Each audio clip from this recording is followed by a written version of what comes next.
Uh, uh, uh, uh. Oh, wait. Can you give me a second? Um, Or are we already live? I just hit the button, but I can. Okay, let's do it. Let's do it. You good? Yeah. All right, let's see. And Oh, wait. Can you give me a second? yep. Bam. There we go. Dasha? Yeah, I'm here. All right. Well, welcome to Alchemy 101. I am Halo Marquise, your host, and this is my very, very good friend, Dasha Shar. Amazing, enlightened soul that's just been impacting the world in so many amazing ways. I figured it was a perfect person to have come on the show and just talk about your work and what you've been doing and just other ways that people can kind of get to their happy place like you have, right? I'm super excited to be here. Feel the resonance, high vibes. Ask anything you want. No questions off limit. Get personal, impersonal. I'll pour my heart out. All my struggles too. I don't care about talking about that. Yeah, absolutely. Yeah, we're gonna get into it for sure. So one of the things I have to say about you is when I very first met you, right? Because I met you at Shakti Festival, I believe, right? Or was it Bhakti? Bhakti. And so I had just saw you and you were just standing there, I think, in where I was getting my food, right? Yeah. And you had your big tattoo, and I'm gonna show. Look, I got it right here. I'm not playing. I got it.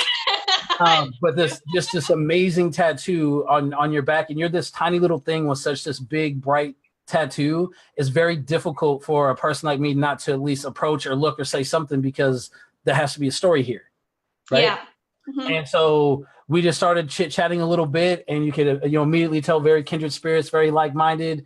And when I say that there has to be a story to it, and every word of the sentence, you ever find out you're this author and you writing a book about this tattoo and about your journey, right? Yeah. Yeah.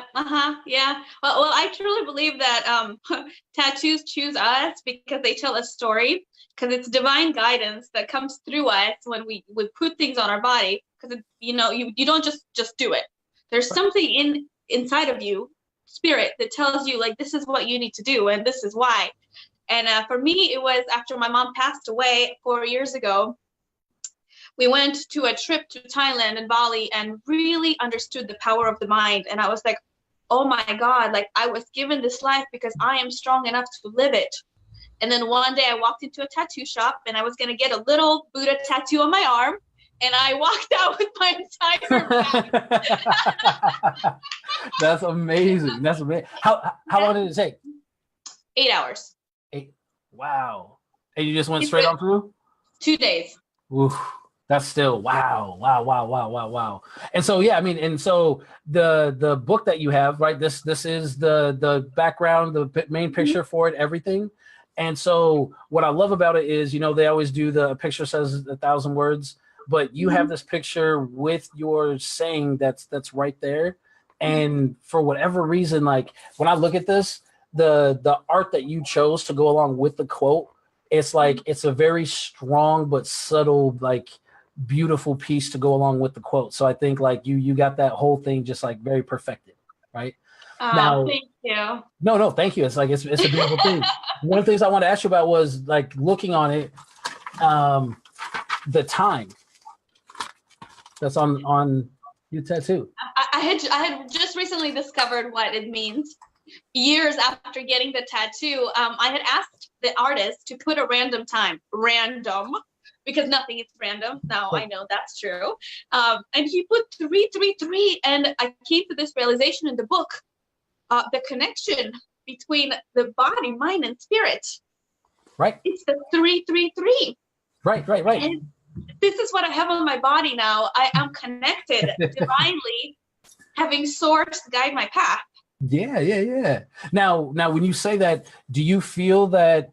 Earlier, you said the tattoo chooses you, but do you feel like once the tattoo and the ink is on you, like does that have how many different levels of change does that impact you? Like, does it make you a different person? Does it make you more of who you are? Does it make you the person you want to be from the tattoo? Like, what do you think like changed for you once that was permanently on you? So for me, a tattoo is like an affirmation, because every day we're born brand new, and like the things that we affirm to ourselves is the things that we slowly start to believe.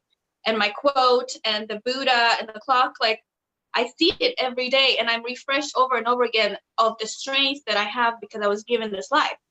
So I read it and I'm like, remember the power of your mind. So it's constant repetition and reprogramming, in a sense, like a ritual that I have to do daily because I see my own body every single day.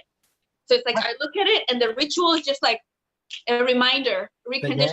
Remember how strong you are every single day. And now I'm starting to feel it. Yes, I am strong enough for anything that I want. I have this power. And I believe that the tattoo was a big addition to this reprogramming of the mind and all these times that I had fears, because now I had no choice but to look at it every time. And subconsciously, my mind is like, you're strong, you're strong, you're strong. Yes, yes. Oh, I love it. Like on the show, we talk about so much of having like a routine, of having that divine environment to just really have the ability to even grow in those ways. And so putting it on your body, like you said, and making that into just a ritual that you don't have an option, like that don't have an option. It's you don't not have an option. like that's perfect. Like that should be in everyone's playbook, I think. Like that's and this is why now with the book too, like this is why I'm on the 7th edition, and everyone is like, you crazy, what else is there to write about? And I'm like, I get it. Life is all about transforming beliefs and rituals, and if I can do this on myself, like me, new habits, and it's all rituals every day. So right now, the last part of the book, and the reason why I've been writing is because I'm creating these rituals that I want to give to people that have helped me, like change my relationship with money, change my relationship to success, to abundance, to what I really am, because I'm not this body. I'm an energetic being. Hello. Yeah. It's abundance. And when I feel it, when I feel this love pouring out and everything is abundant and everything comes from the heart, then it doesn't matter how long it takes. And it's okay that the book has taken me almost 3 years and on the brink of like craziness, because it's coming. And the truth is, the more we can slow down and keep working on the craft, the more beautiful it is when it unfolds, and then we understand why it has taken so long. Yeah. No, I guess. Because I mean, look, the one I have, I have the pages. I have this. You have like the 4th edition, and but I realized I'm learning how to look at it from the outside now. You never signed it. I realized I never. So if you're going to be at Shock to Your Boxy, I will bring it and make sure I get it signed. And then hopefully by then I have permission to read it, because I've gone through it, like skimmed through it, but you said to wait because it wasn't done.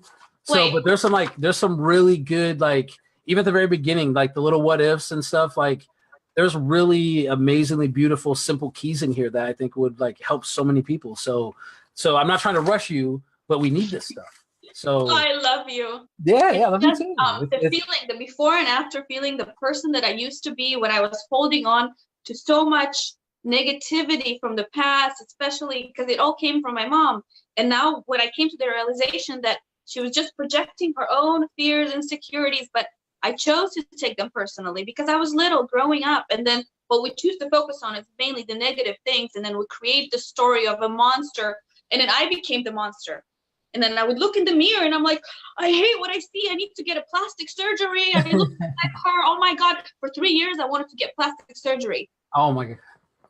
And now that I've changed my relationship and I learned how to forgive, and I use different tools, like really forgive, like recondition myself to forgive.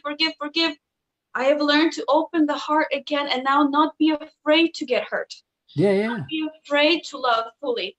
Because it's okay. All of life is meant to be experienced, every facet of it. Opening the heart. Like now I look in the mirror and I'm like, oh my God, I love what I see. And for so many years, I hated. And I'm like, oh my God, what is this little stomach thing? And I'm like, this is me. I am beautiful. Like, thank you, Muhammad. You did this. You gave me this gift, the looks, your life, the messages, so I can live. Yeah. No, you're absolutely. I love it. Now you said, you have a lot of these bad things. You say it gets personal. Is there like earlier today, and this is what I want to mention to you. So from these festivals that we go to, right? And we'll get into talking about those here in a minute as well. But you remember we met a lot of different, just amazing people, right? Like people actually want to be loving people. It's my favorite thing, right? I met you there. I met you there.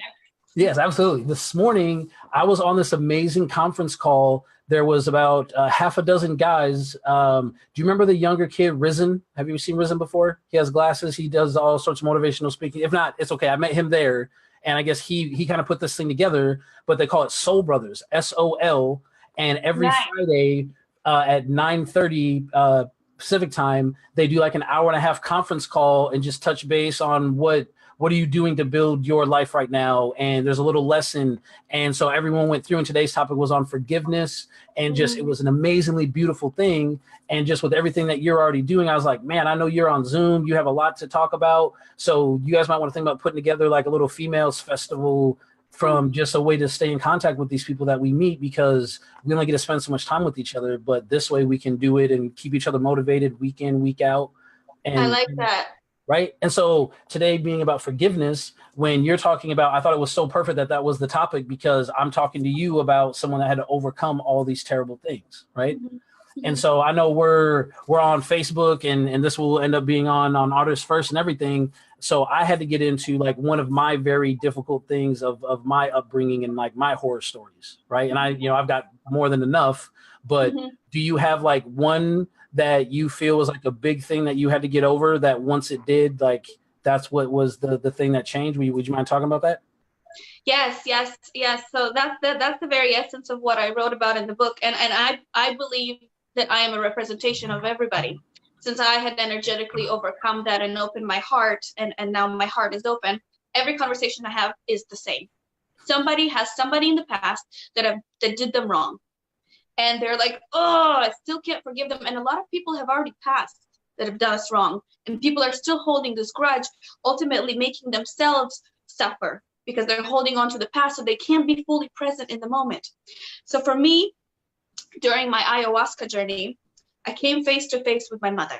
And ayahuasca is a tool that I use that opened me up the world of spirit. Yeah. And honestly, before that, I thought my life was perfect. I thought I was fine. I was living in a high-rise apartment in the city, had my Mercedes Benz, would get wasted every weekend and live for the Friday, basically for the weekend. And I thought that was the life, because I made over 100K when I was 26.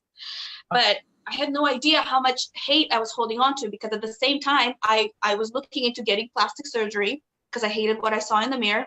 But I never realized that I was holding on to this hate that I had toward my mom, because the way I grew up is she was really, really, really strict on me. She wanted things a certain way. She wanted me to be the church girl, church goer, dress a certain way, do this, and then I will love you. If you don't do this, then I won't love you. Like forcefully cut my hair, like did things, and I always ran away because I always was like, I can't do this. So my whole life, I basically spent running away from her tight grip. And when I came face to face with her in ayahuasca, and she came and she said, I am sorry, please forgive me. Oh, wow. I love you. You are innocent. This is when I realized that I have to forgive her, because I had so much hate. My heart was like closed so hard, like there was a barbed wire around my heart. And that moment when I came face to face with her, the girl's face actually transformed into my mom's face. It's real. She was there. Wow. And she was sorry. And it came into me, and I was like, I have to forgive. I forgive you. I forgive you. It's like a barbed wire was cut around my heart. And this anger was thrown into the fire that was in the middle of the teepee. And I watched that anger slowly evaporate through the opening of the top of the teepee. And I can't tell you enough how that felt. Oh, yeah. You release so much hate. It felt like I could breathe for the very first time in my life. And this is me at 28. Like I have not ever been able to breathe before. And I started screaming, I can breathe. Yeah. I love it.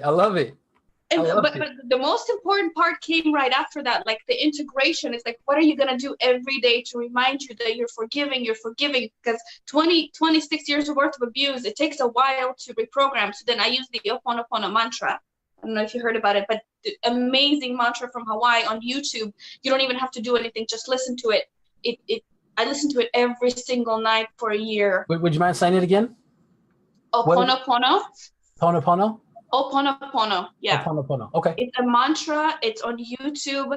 And it basically just, I'm sorry, please forgive me, thank you, and I love you. And these words have the power to transform our subconscious mind, all these things that we carry around. And I listened to it night after night after night after night for a year. And I kid you not, I feel love now for the very first time in my life. And I have not felt love before. When I thought I was perfect in this high-tech world, making over 100K, getting drunk with my Mercedes-Benz, thinking that was the life, it was not. No. The life is right here. It's feeling everything. It's going outside, looking at the whole world, because it's truly magical.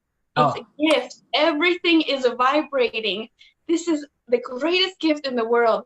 And then I was like, I don't care how much money I make. I'm quitting this real estate life after mom passed. I'm like, there's more to this life, and I know I have a purpose. I have a reason for being here. And this is when we started the wellness center. I started a wellness center 4 years ago out of our home with my sister, called Silicon Valley Wellness. And then real estate came, and then the book came. And now I'm just like, I'm just going to surrender.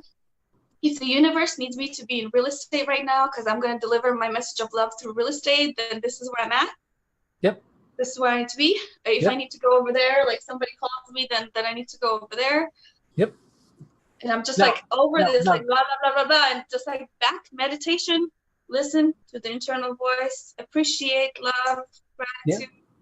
Now you saying that, a lot of people that are in, we got quite a few people that are in watching. Thank you guys and welcome. Alchemy 101's Dasha Shar. She's an amazing individual. Thank you. Now a lot of people, like, especially, being in like the woke community, we have all these little like sayings and kind of program things that we just know this is all you have to do. And so it's real easy to say these things, right? But I've known you and I follow you on your social media and I see these things. So when you say being in the flow, and correct me if I'm wrong, but weren't you just about to, like, not too long ago, you had like some really strong moving plans or something that you were going to be doing next, right? I did. And then something drastic happened and you're like, I guess I'm staying, I surrender.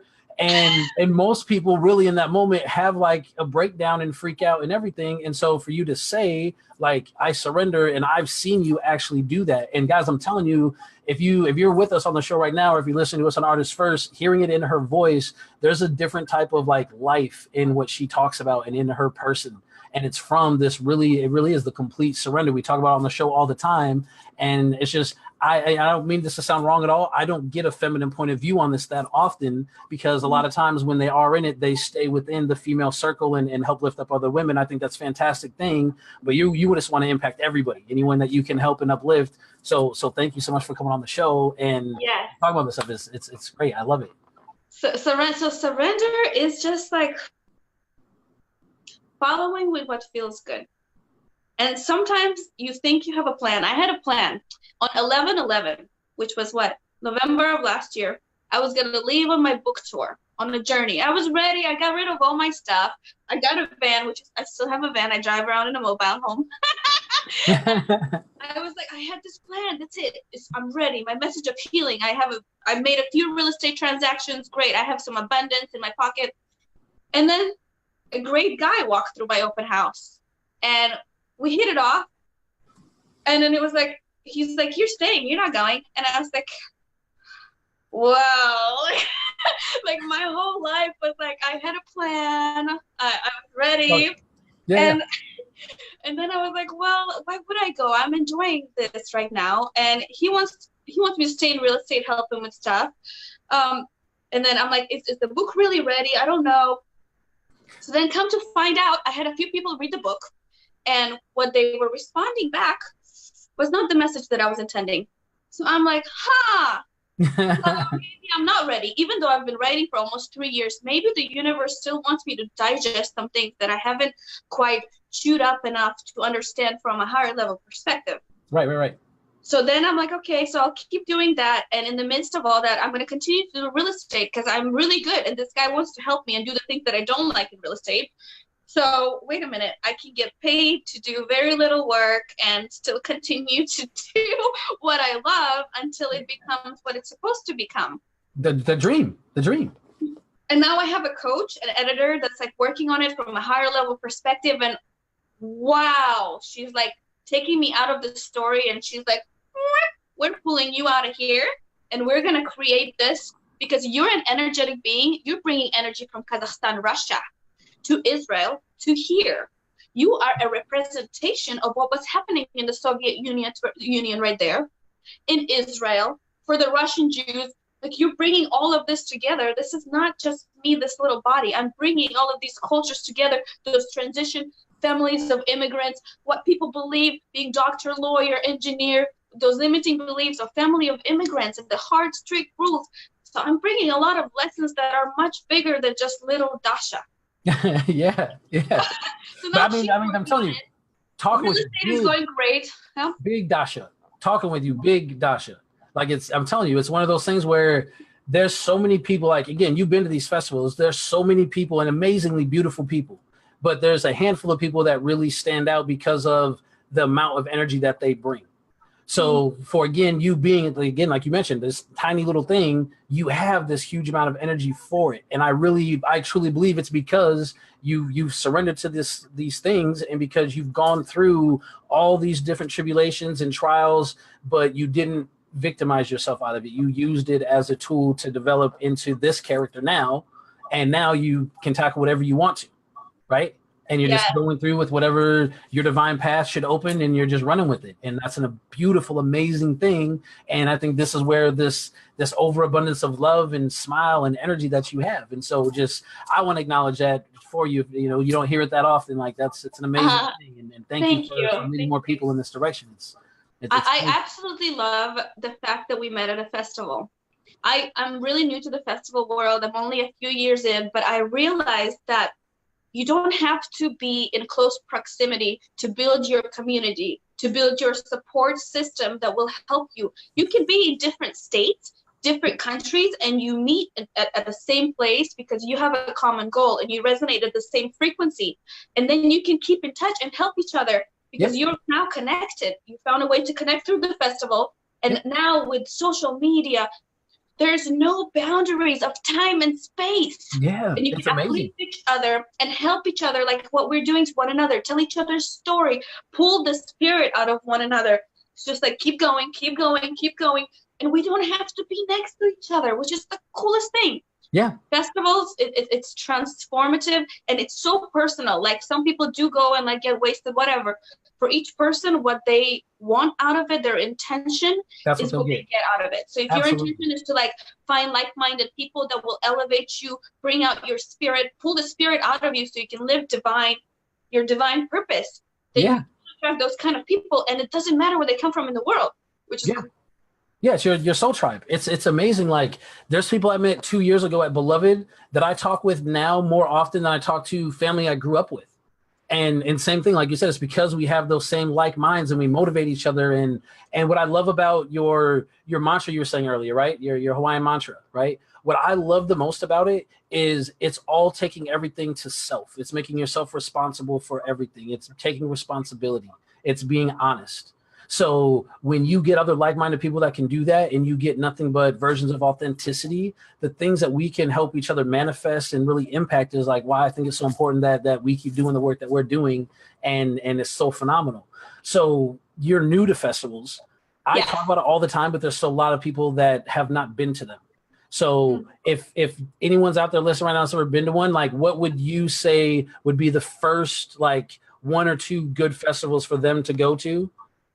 And like the state of mind to go in. Like, I know you kind of touched on it now, but like, what would be like your advice for someone that's never done it?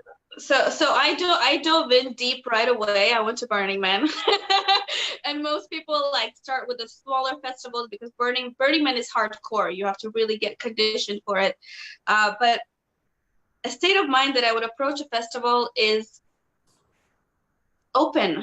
becoming open to the possibility that life could be better, and that people, spirits that you could meet at a festival could help you see that. could help you feel that. The fact that you are not alone, you are not in your head. There are people just like you from all over the world, and you will be attracted to them instantly at a festival, and you will spark a conversation just like you and I at a food place, and then we're now friends. Like, I consider you one of my really great friends. Same, absolutely. And I can't see it being other than that. Like, yeah. It's instant. And the fact is, we're here to help one another, and you will find people that will help you, whichever level, wherever you're at, that are just like you, and be like, hey, I'm gonna hold your hand. Hey, let's go do this sound healing thing together. Hey, let's go just walk around together. Hey, share with me. And you're gonna find people that are just like you, and you're gonna be like, wow. Yeah. I thought there was a lot of weirdos here at a festival, because I used to think that way. But you're going to find people that are just like you, and you're going to be like, wow, my new best friend is from Australia. Yeah. We talk every night, and we're elevating each other's spirit. And all I had to do was go to a festival to find this amazing human being, so I could be happier now. Yeah. Yeah, no, I love it. Jason Cole, he's a really good wizard friend of mine. He's in the Facebook channel. And he said some really good festivals. I haven't been to all these, but I'm trying to. Lucidity, Enchanted Forest, Portal to the New Earth, Fairylands, and then of course Shakti and Bhakti Fest. Nice. Right? And I also love Burning Man. It's my favorite. So I haven't done Burning Man because of. Have you been to Beloved yet? Not yet. I'm telling you right now, in my opinion, the ones I've been to, Beloved. Like if you like Shakti and Bhakti Fest, you'll cry like buckets when you have to leave Beloved. Okay, Beloved then I'm coming. When is it? It's in Oregon. It's in August. Cool. And I think we'll have a booth again this year. But so there, we met this kid driving out, and there's like one little town, and then you're literally like up on a mountain out in the middle of nowhere, up on a mountain with like 12,000 people for a week. Right. Nice. Hey, look. Can we go back to talking about the responsibility thing? Oh yes, yeah. Go ahead. Because I just recently really came to the realization that everything on the outside world is just a reflection of me, and it's my responsibility. So I started to realize when I'm not feeling that well because of something somebody says, it has nothing to do with what they said, because we all live our own lives through other people. So I started to sit down and be like, what is happening with me, and where is this feeling coming from? Instead of reacting right away, like I started really taking responsibility for every interaction, because if I want to respond in some way, then something is being triggered. Because now I realize every time somebody says something hurtful, I realize real quickly that it has nothing to do with me. But sometimes I still get triggered, and my heart is like, and at that point, I'm like, no, respond right now. Walk away, Dasha. Go sit down and figure out what's up. And I've started to really come down and then find my balance instead of react right away. Go and find my balance and then respond from that place of balance, because I'm responsible for my own vibrations. And holy guacamole, every interaction has changed. Interaction with a seller who's screaming at me through a text message, I don't respond, I walk away, because nothing is going to happen if I don't respond right away. If I respond from a place where my ego is being triggered from something from the past, then I'm not helping the situation. Right. So I walk away, I meditate, and I sit down with sellers in my personal relationship right now, friendships. There's no reason to respond out of ego-based anger, kind of, fast reaction. Right. And I learned how to do this, and it's just so cool. Responding from a place of balance makes the other person that was previously not balanced come into balance with you, because the way you're speaking, the way you come back, and even if something hurts you, but if you can express it in a way that is like, I'm coming from a place of, this hurt my feelings, instead of like, why are you hurting my feelings, bitch? Like, why you gotta do that? That's rude. Who talks like? Yeah. You just hurt my feelings. Like, see, like a different place of balance. Like, instead of fire, more like, hey, like, I'm still being honest. I'm still saying the same thing I would have said. Right. But my energy level is at a place of my intention is to come from a good place. Yep. My intention is to learn to communicate, to understand. It's solution based, right? It's solution based. Great. So I'm responsible for everything. Yeah. Everything that comes into my realm that I observe, see, and choose to take in, because we choose to take in, what we see from the environment, what we hear, Right. I'm responsible for. This is why now I'm like, okay, where's my focus at? Because what I'm focused at is the kind of things that are going to keep happening and coming to me and come back to the state of focus all the time. I want my own TV show. Great. Surrender to what is right now. You already know what you want. So you already put it out in the universe. Now keep playing your game. Keep playing your game, your real estate game, your book game. Okay, keep talking to people because the universe has already heard. Yep. And now it's going to align you to everything, every conversation you're going to start overhearing that has to do with something with TV show, what you're focused on. Yep. And it's just like surrender where you're at and take responsibility for every interaction.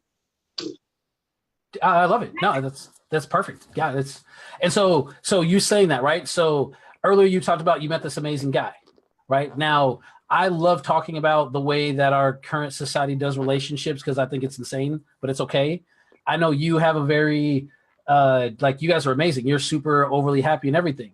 But when you talk about it, you don't talk how regular people do. Like you're more open and just you guys love each other and you support each other and all these things. So what do you do that you feel different like with your relationships than other people do? Like what makes you guys fit so well together? Like and that being said, like is there a spiritual component that you consider in your relationship that either makes it easier or more difficult? Because a lot of people, the more spiritual they are, if their significant other's not that way, it makes it very difficult for them. But you have two people that are with that. Sometimes it's easier, sometimes it's more difficult. So like how's that working out for you? Like what? Give us the breakdown. The breakdown. Yeah. So I have learned that I have to make myself happy. And anytime that our interaction is not favorable, let's say everyone's got a temper one way or another, his temper is being triggered and is reacting. I'm just like, this is not yours. What he's experiencing right now and the fact that he's projecting his frustrations have nothing to do with you. So you go find your happy place because he's not here to make me happy. We choose to be together because we wake up every morning and it's a choice. Oh, I choose this person. If tomorrow we choose otherwise, that's great too. But we are really here to make each other, ourselves happy. And then spend time with each other, help each other grow, and push each other, elevate each other. I just really learned how to not take things so personally. Because I'm not dependent on him for my source of happiness. That's got amazing. Things that I love to do. I love to write. I love real estate. He loves real estate more than I do. That's why he does a lot more of it. But I love certain aspects of it. I love doing live videos. And it's like anytime maybe he's having a bad day, I'm just going to walk away and do something that I love. Because my focus is not on him. He's going to find his happy place one way or another. But it's not up to me to help him get out of whatever he's experiencing. Vice versa. It's not up to him when I'm having a bad day to make my day better. Right. It's up to me to find a way, hit live or whatever I like to do. It's up to me to find a way to elevate my own vibrations, like listen to cartoons, drive around, whatever. Like, just I don't ask him to make me happy. I love it. No, nothing to do with it.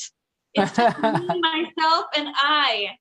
Oh, that's amazing. I mean, I tell people that's why it's called self-esteem. It's about how you feel, right? So I think that's an amazing thing. So the approach of now, I would imagine like if you're having a bad day, he still might like bring you some extra dessert or something and like do little cute things to make the day easier because that's what you do in a relationship.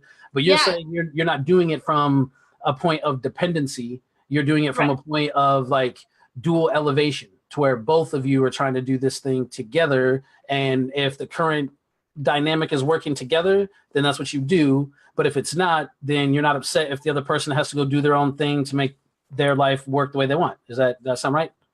Right. We come together for a common purpose to help each other grow, help each other live out our dreams.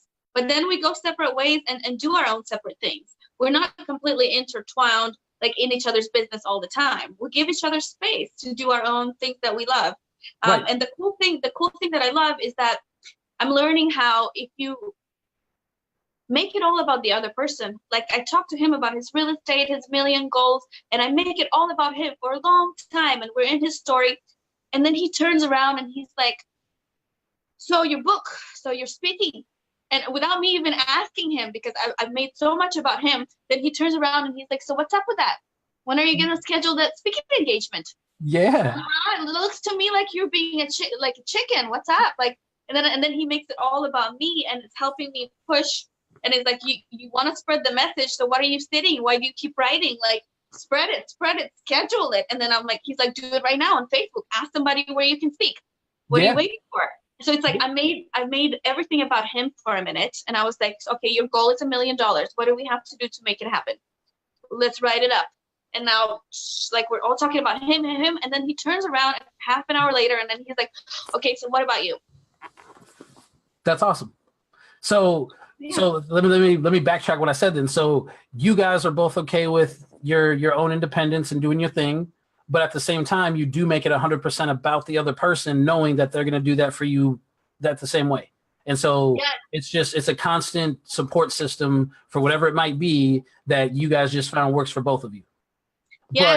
But while you have that type of understanding and that type of relationship, you still like fell for him hard enough to not move and stay, but still have that.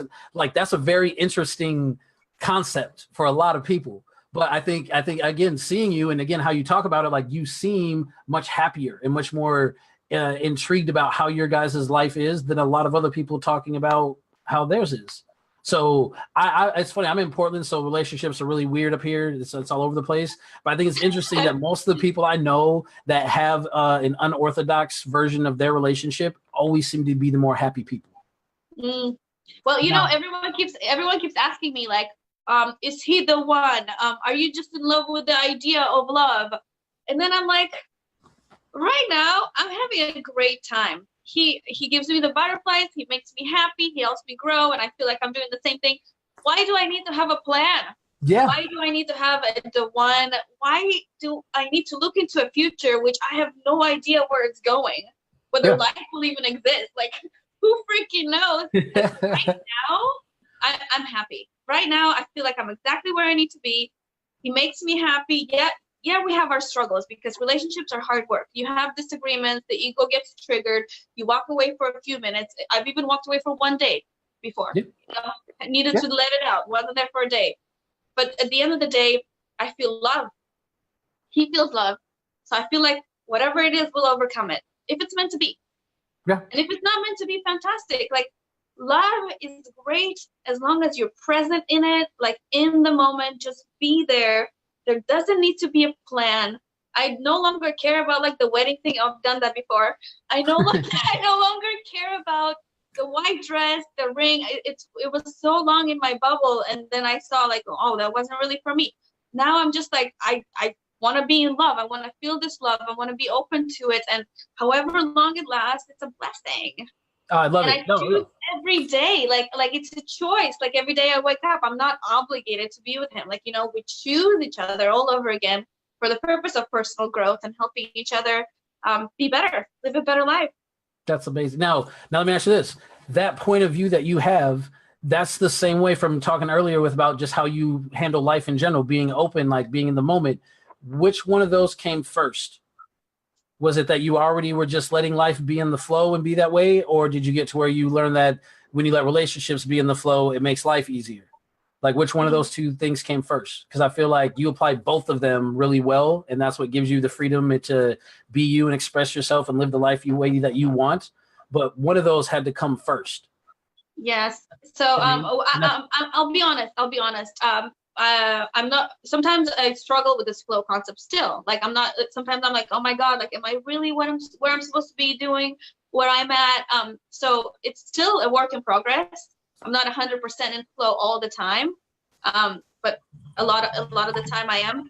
I think a lot of my personal growth came first because I had a lot of relationships where I was expecting the other person as my source of happiness to make me happy. And putting too much responsibility for the men being the provider and things like that. So I had to do a lot of work on myself before I had attracted this relationship that is so fruitful for me now. It was me that I had to work on before this came. It wasn't that the relationship came and then everything became better. It's like I worked on myself so much, and then when I was sitting and writing the book, I had fallen in love with being by myself.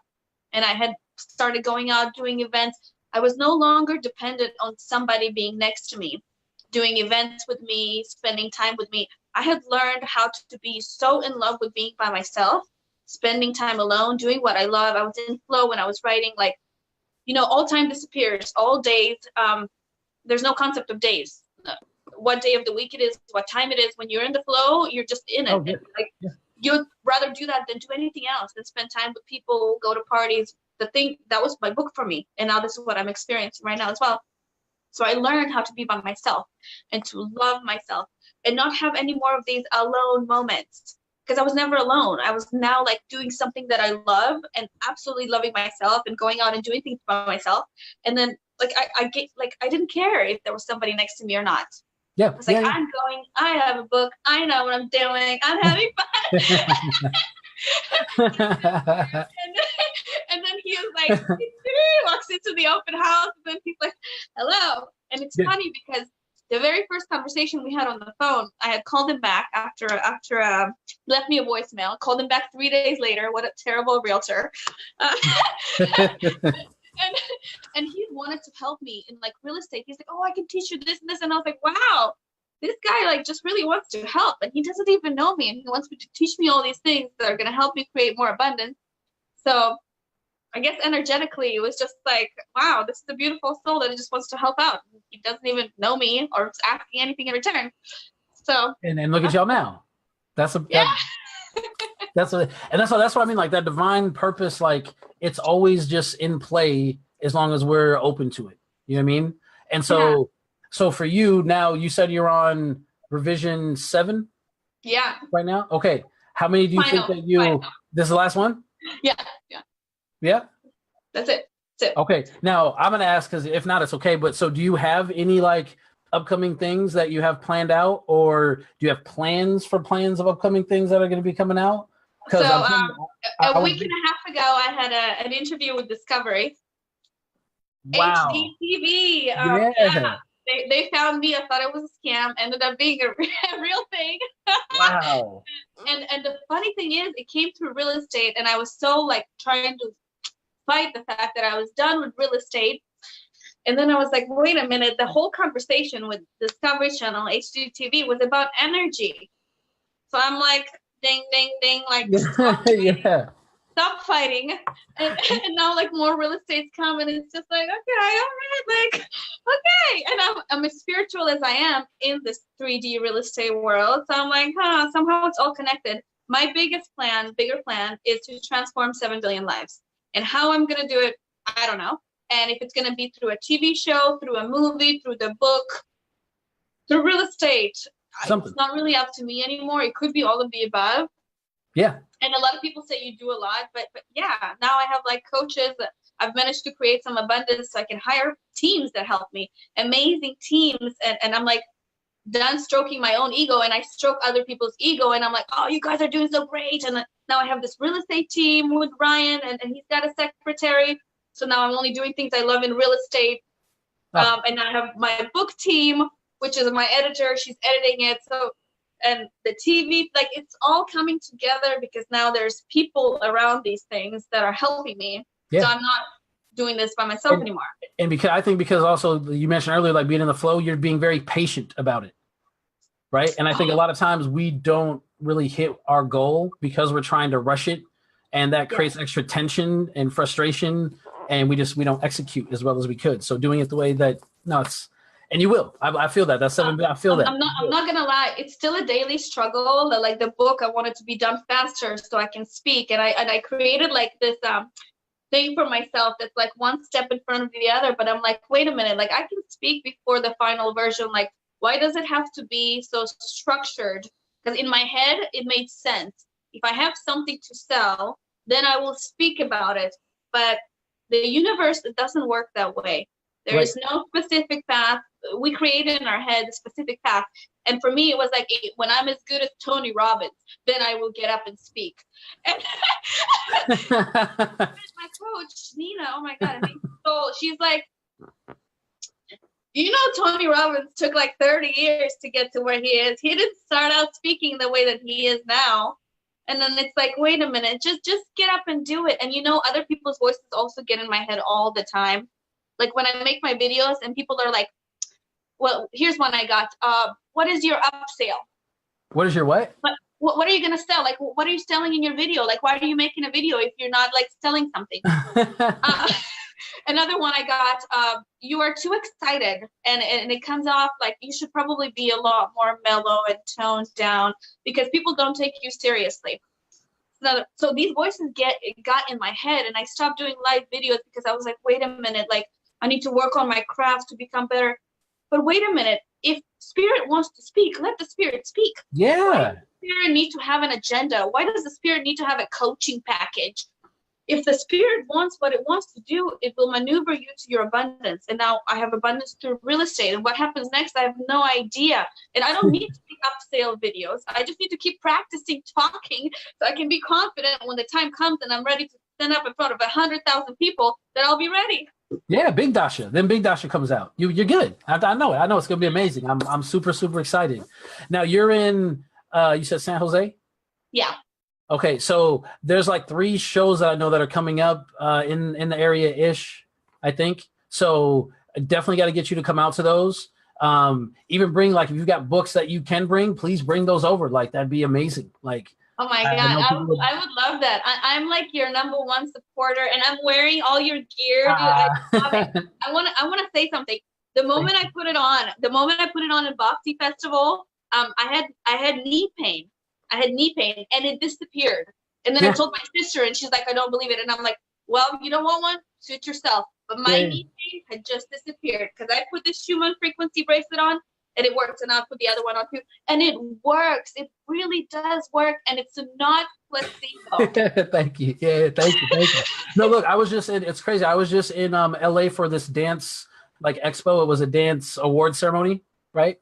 And on a Saturday night, we had 22 people come over with pain, like at a 7 or 8 or higher. And within 5 minutes, their pain was like all but gone. Every single person. And so they had me go out in the middle of the dance floor to do like a little commercial, whatever. And as I'm walking out, like 75% of the crowd was like, I already got mine. This is real. Like it was amazing. So I wish you were close to LA. February 22nd, I'm doing this big lecture at the Conscious Life Expo. But it's literally like 10,000 healers. Wow. Yeah, like if you have the ability to make it down there, just message me more and I'll get you the info. But it's called the Conscious Life Expo, and there's panels. And like last year, 4 different people did free initiations into their types of energy healing. And I walked around for like the next 4 hours seeing all this weird energy code. And also it was insane. I love that. It's like, think of how Bhakti was set up with all the little vendors. But every single vendor is a healer. Wow. And so, there's just every type of school, modality, different types of yogas, mantras, all those things. You know what? I really want to like have access to your calendar so I know where you're at all the time so I can jump in because honestly, like you're a wizard. You're out of this world. You're bringing in gifts. You're bringing in downloads that are like way in the future. You're bringing them back. You're like, here you go, guys. Bringing you the gift from the future. Ta-da! Are you gonna take it? I'm working on. And we have it's funny you said we have so many new things that are about to come out. Like we have like a new electric thing that's going to send an electrical current with these frequencies in it that you'll physically be able to feel your chakra points like expand. I'm saying there's so many things. Like I can't wait, and that's why I'm excited about the move that we have, and I'm excited about the festivals because every time that we are actually physically able to get together, like those moments, like we only hung out for a handful of days, but it seems like weeks of time that we've known each other and talked and planned and manifested together. And so I'm really excited to see what comes of all the things that you've been doing, what happens with the book and what that's going to do for you and for other people. So I'm telling you, I mean, look, guys, just a really quick, sneak preview. I don't know if you changed it or not, but look, I'm just saying, like, I was like, what if we surrendered to living our truth in an authentic way? Like just that question, that's a line out of pages and pages and pages. And to me, just that one part out of all the other like amazing gems that I've sneak peeked at, because I'm not reading until you tell me I can, but that's an amazing impacting gem that people, just that one part, you could spend hours dissecting and really considering like, man, what what does authenticity even really mean? Because we've spent our entire lives trying to make everyone else happy. So we don't know how to be ourselves. And that's what makes us anxious and depressed. And so I love that you've gone through, I apologize, you had to go through the nightmarish things and terrible things you did, but I'm so happy you did to develop. But I had chosen them. Yeah. We all choose the trials and tribulations we get before we arrive here on planet Earth, because these are the ones that are going to teach us. And it doesn't matter how long abuse lasts and what type of abuse we had, because everyone has a different form of abuse, and for each person it's personal what they take in and how magnificent it is for them. We chose these. All of these trials and tribulations are gifts from Mother Nature for us to learn, to forgive, yes, to open the heart, to heal it. Because if everything was abundant, then we're going to need demanifestation seminars. Like, if we're manifesting everything, that people, we're going to need the opposite of that. People are like, how do I stop all these manifestations from happening? Yeah, no, this is 100%. You're dead right. Yeah, absolutely, absolutely. But no, that's and so thank you so much for what you do and what you've shared and coming on the show. It's been amazing having you, and I hope we get to have you on again and just find out more amazing things that you're doing. And so anyone, if you're either with us on Facebook or on Artists First, how can people find you if they want to be able to follow you, see what you're doing? Can you give all your social media info for everyone? Cool. I'm on Facebook, Dasha Shar. Feel free to call me, 408-637-6211. Feel free to go on the website, dashashar.com. You know, I'm an open book. I can talk to you about anything. You want to talk about real estate? You want to talk about how to write a book? You want to talk about abundance? Whatever you want to talk about. Give me a call, shoot me a text. If I'm not answering, shoot me a text. I'm open to helping with anything I can. Just be prepared to be excited about it, though. And we talk about that on the show all the time, how important excitement is. So, like, you overly bring that. So, yeah, guys, Dasha Shah, thank you so much for coming on. Thank you, I love amazing. Thank you. You are the most amazing wizard I've ever met. Well, thank you. I'm working on it. Thank you so much. And hopefully, like I said, I'll see you at these festivals. You be coming? I want to go to Beloved. Yeah, you have to. I'm telling you. Like, and look it up. Just look up Beloved Festival, and you might cry even looking at the pictures. I'm telling you, like, it's just it's weird. You're there again, like 10, 12,000 people, and every person is there for you. That's the feeling that you get. Like, everyone's just there for whatever it is that you need, whatever you want to talk about, whatever you want to find out. Like, everyone is just so catering to everyone else's. Well, the only reason I'm coming is to hang out with you, obviously. Deal. Oh, come on up. We have a great time. Thank you so much. And I want to promote in every way possible. I know a couple of people have already reached out to you and stuff, and I love it. Oh, thank you so much. Let's keep this going. We have to. We have to. I love you. Thank you so much. I love you too. You're so welcome. You have a great weekend, and we'll talk soon, okay? You too. Namaste. Namaste. I'll see you. Take care.